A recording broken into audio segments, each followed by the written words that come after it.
are going to double your band. This is a mini band.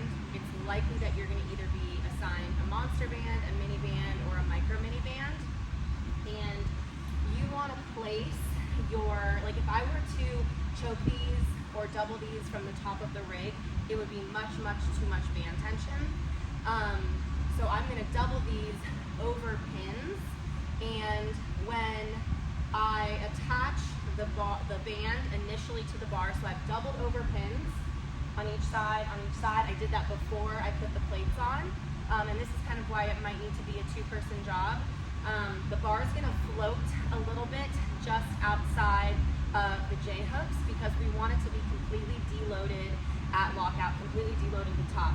Additionally, because you're in a rack or a rig, and you're not in a mono, you need to set up the bands so that they are at a diagonal when you pick it up, because we need to, when you walk it out, the bands need to be at a perpendicular angle to the floor so that bar is still over your midfoot. A way that you can do this, if you don't have someone else to hold the bar in for you, is if you get your bands draped over your pins and you have your bar, you can pull your bands around your hook.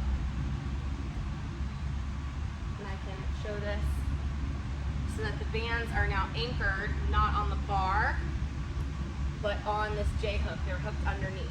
So then that gives you the flexibility to attach it to the other side. And then from here, I don't like having the band on the bar, on the actual bar, because when you put the bar back into the hook, the band is going to be in the way, so it could hop out of the hooks, and also it's going to tear up your band.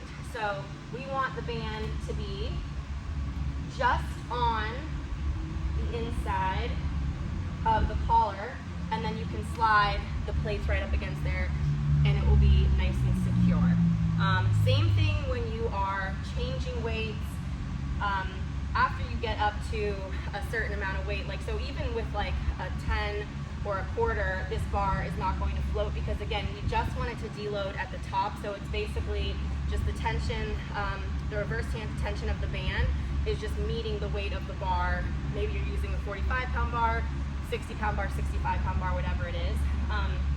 And then from here, you'll be able to pick up the bar out of the hook. I will say that be aware that these bands are kind of pulling you backward, so you're going to need to kind of self-organize your pickup in a different way. Take as much time as you need to warm up just to be safe, but then after that, everything, it's a normal squat after that.